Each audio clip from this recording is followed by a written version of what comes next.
Today, I want to get into actually building products. It's not always obvious how to decide what to build next, especially in defense. Feedback loops are a lot longer than they tend to be in commercial settings. So, I want to start by having you walk us through a product bet that you recently made and what was that decision-making process? Yeah, I might pick economic warfare. So, from like a macro standpoint, there's a lot of activity right now between China and the U.S. in terms of who has access to basic and overflight stations. So, for example, where can China's Navy pull into port? Where can our Navy pull into port? Where do we have air access? That sort of thing. That has kind of hit the news recently. I think like maybe 2 months ago now, there was the Panama Canal BlackRock deal was sort of talked about publicly in the news of BlackRock buying from a Hong Kong entity a couple of ports that sort of are on either side of the Panama Canal that would be pretty key to control in the event of a conflict if we needed to move the Navy from the Atlantic Ocean to the Pacific Ocean, for example. So you have this kind of massive problem where the US and China are kind of investing a lot of time and resources into how do we kind of get posture and kind of have access to these specific locations. And the US is just now starting to invest serious mission resources against kind of tackling that problem. And so we saw that with our first product, Decrypt, some of the other early stuff we built, we ended up working on some of these missions in sort of an adjacent tangential way.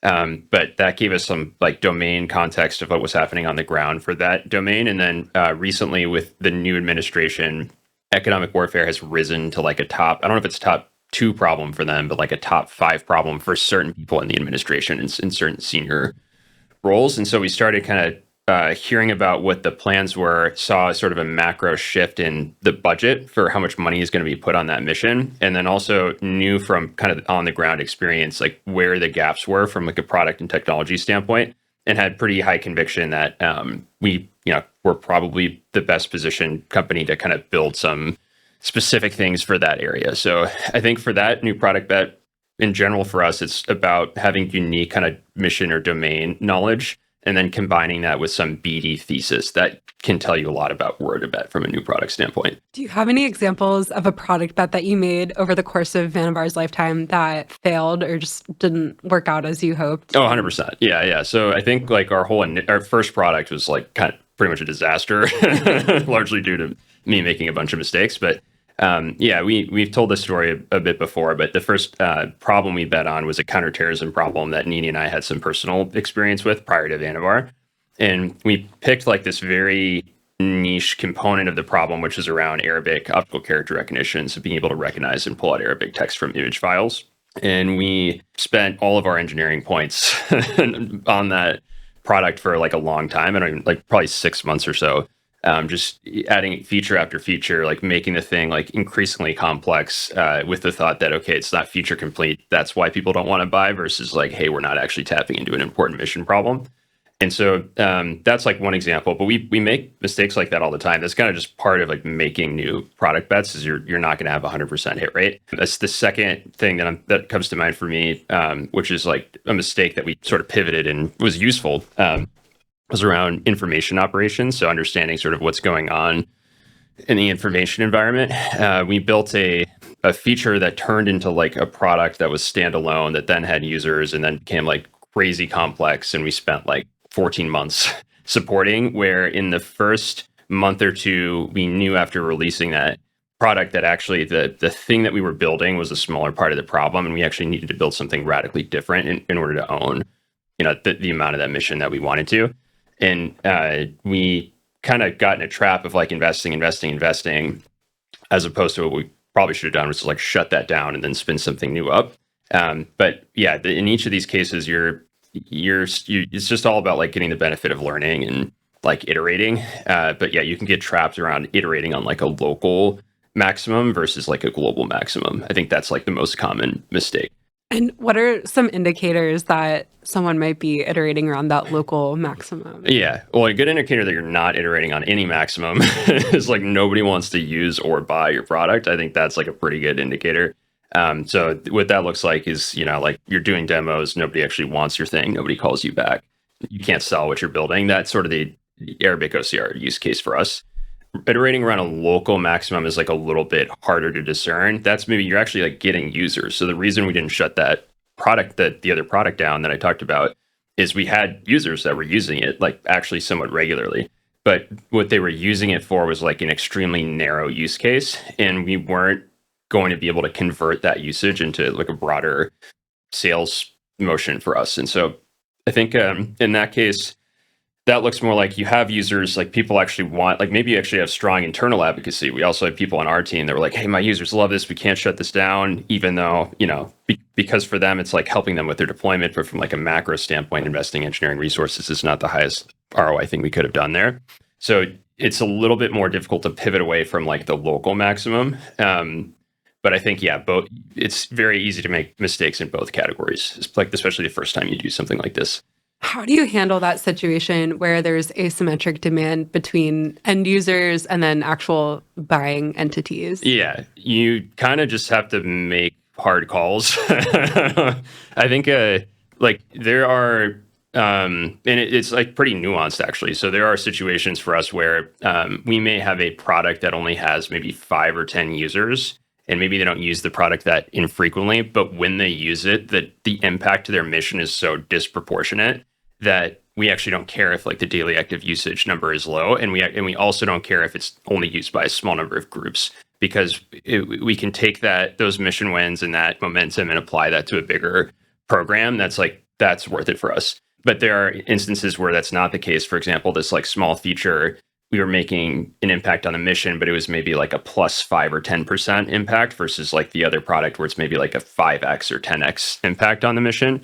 And in those cases, you kind of have to make the hard decision to just stop supporting things.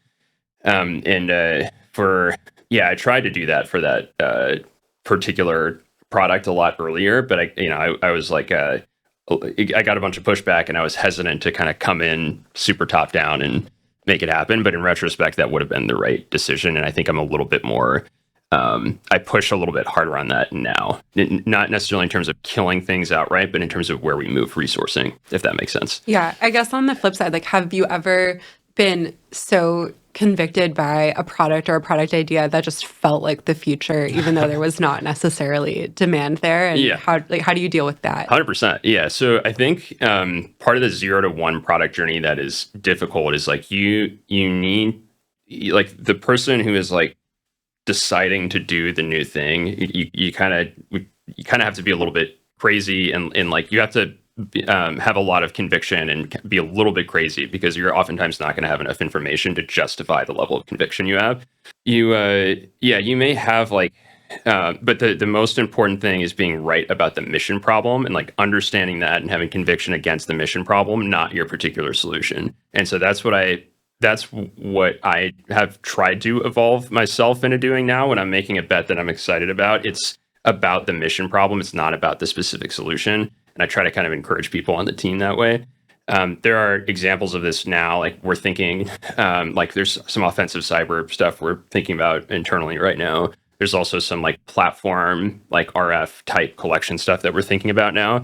And the specific solution that I think you have to have an hypothesis to like start with and test on. But I'm almost positive that what I'm thinking is right is going to be wrong. So it's just, but it's like the macro point of like, it's not really about the specific, in the beginning, it's not really about the specific thing we build, for example, for cyber. It's more about having conviction on that mission, getting there and iterating and learning. If your feedback is from customers, which it sounds like you're saying it is, how early is too early to put something in front of a customer for that feedback? Yeah, it's never too early. In my opinion, I think people differ on this a little bit. The reason is like you just go back to the Arabic OCR example. Like we were doing a bunch of demos.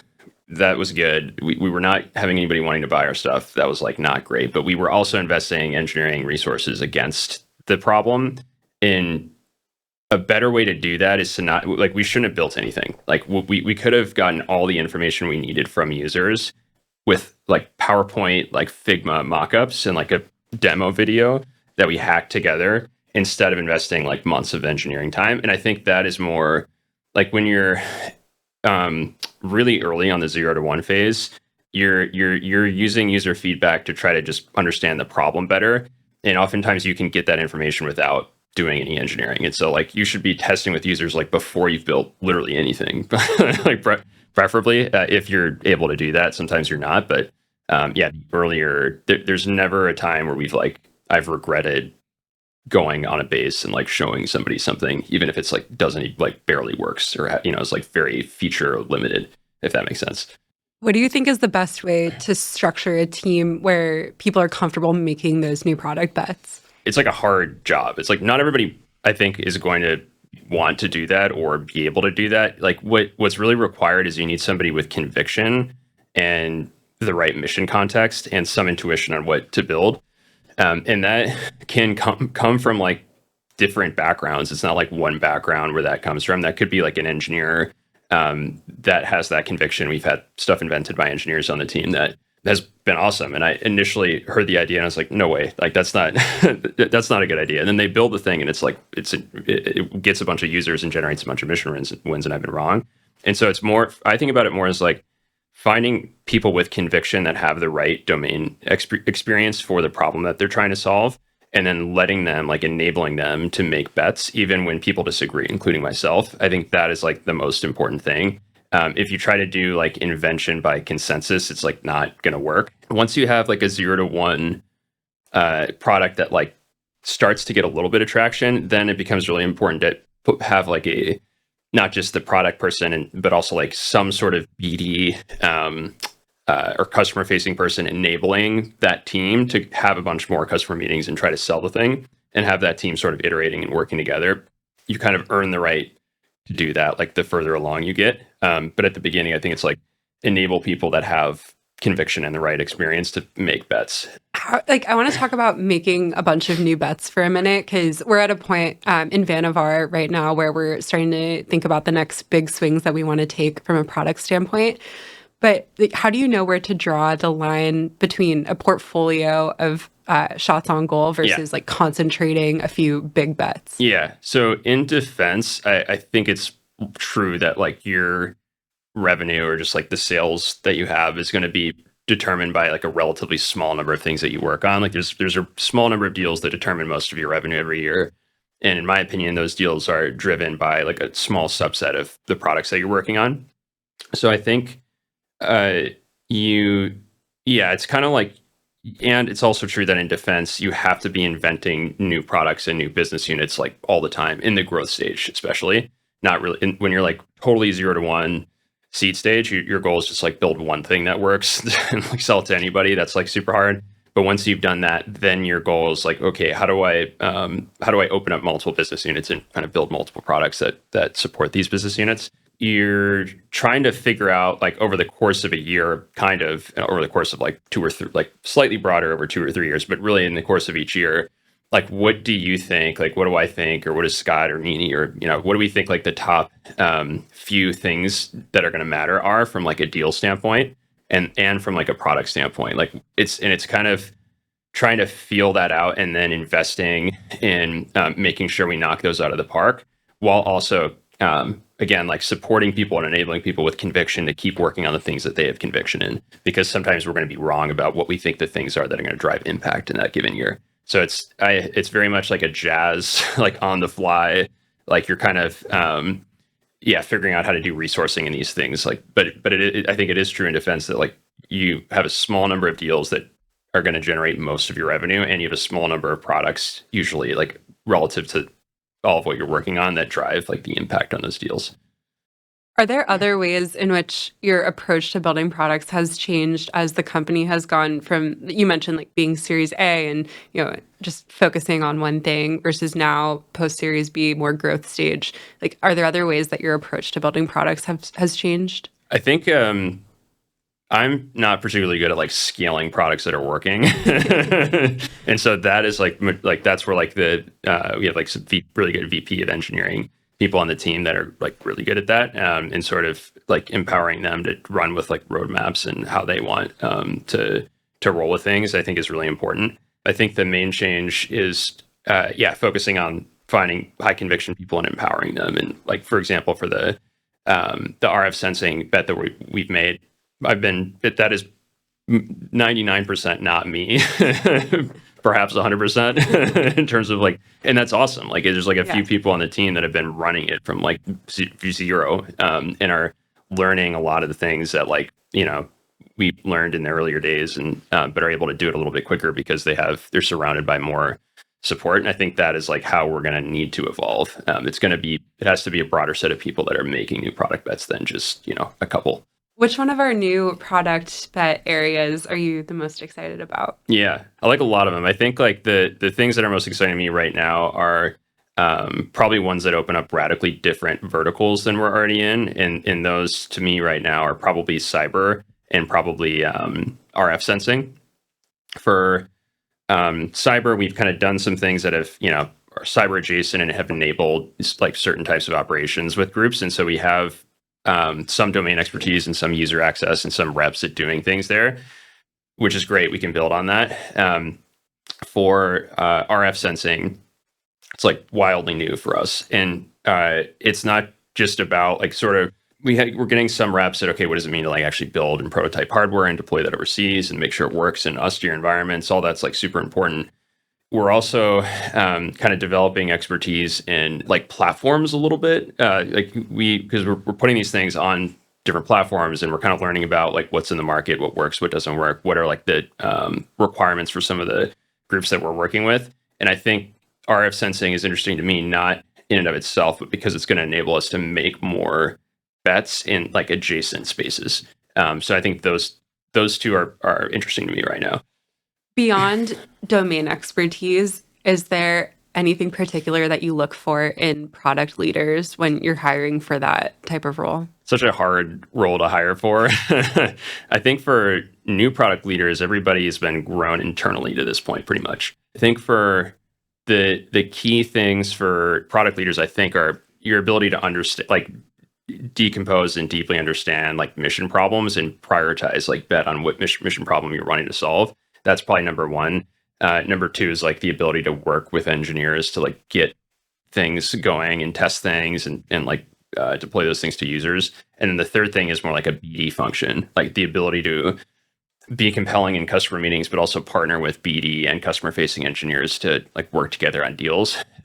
Those are three pretty different skill sets. And that's why it's hard to hire people externally that can just do that off the bat. It's pretty hard to hire like a leader and put them in that role. Yeah, we've grown people internally today, but we're definitely actively recruiting for folks that have experience doing this and have a lot of deep defense domain expertise specifically.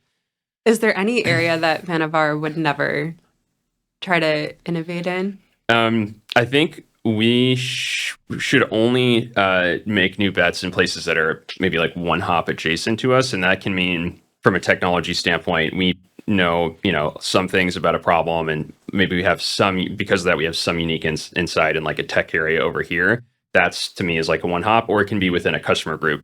We have really deep relationships with a customer group, and we are kind of using that to get to know a mission problem really well. Maybe it's a new tech area that we haven't worked on, but we have, the right relationships and we feel like we have some of the right technical expertise to build something. That's like a good hop. I think trying to do something that's like 2 hops away, for example, I don't know, like ballistic missiles. So I don't know, pick like something really hard and like very different than what we're doing with different economic buyers. I think that is probably a bad idea. But I think sort of over time, like one of the reasons why we're focused on kind of making bets in different mission areas, like meaning like across space and cyber and all these things, is so we can start to develop wedges in these groups and understand what their mission problems are, so that we can, more of the universe is 1 hop away versus 2 hops away, if that makes sense. Yeah. And that's like that's a long game for us. Yeah. We talked a little bit about this in another conversation, but I want to get more of your thoughts on the build versus buy equation when it comes to new products. Yeah. Is your opinion that we should always start by trying to build something ourselves, or do you think that it makes more sense to go to market and see if someone already has a kind of finished solution? I think acquiring components and partnering for components is a good idea. I think it's pretty rare that you can buy, like, for example, like through M&A, buy a company that has like an end-to-end system and have that end-to-end system sort of live on in its current form. There's probably a lot of reasons for that, but I think you kind of need to own like the engineering and like product vision and strategy for you to build something that's actually better than what other people can provide. It's really hard to outsource that. And so when I've looked at M&A, like other companies that do M&A, for example, Anduril and Shield and others in the defense space, the deals or the investments that they made that seem to have worked out are ones where they're getting access to programs and like unique customer access, not necessarily access to platforms. There's one exception that I'm thinking of in Shield's case, but for the most part, I am pretty skeptical that you can really build a better system without you yourself kind of organically owning like the technical vision and product development. And I think in order for you to really do that in like a 10x better way, you kind of have to go through the pain of like sort of like inventing the thing yourself. I don't think it's something you can buy your way out of. I could be totally wrong here, though. I think like many people would probably disagree with me. Yeah. Yeah. What do you think a 10x product leader looks like? That's a great question. I don't know if there's one profile. I think that's the thing. Like, I think when I say crazy, I mean like extremely high ownership, Like and agency. yeah, like high agency and like irrationally, like are willing to do irrational things to make whatever they're working on work. I think that's like one key characteristic.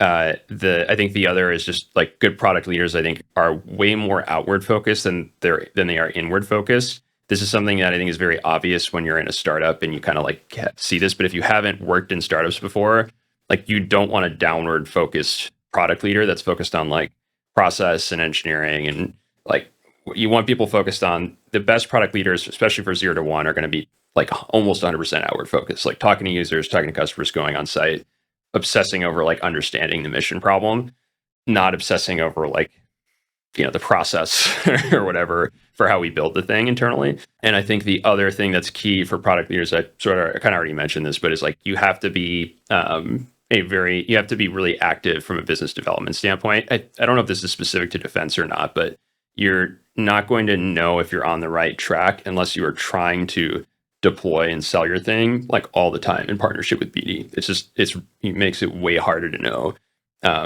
if you're doing the right thing if you're not, deeply involved with BD. So I think those are some of the things that I think about from like a product leader standpoint.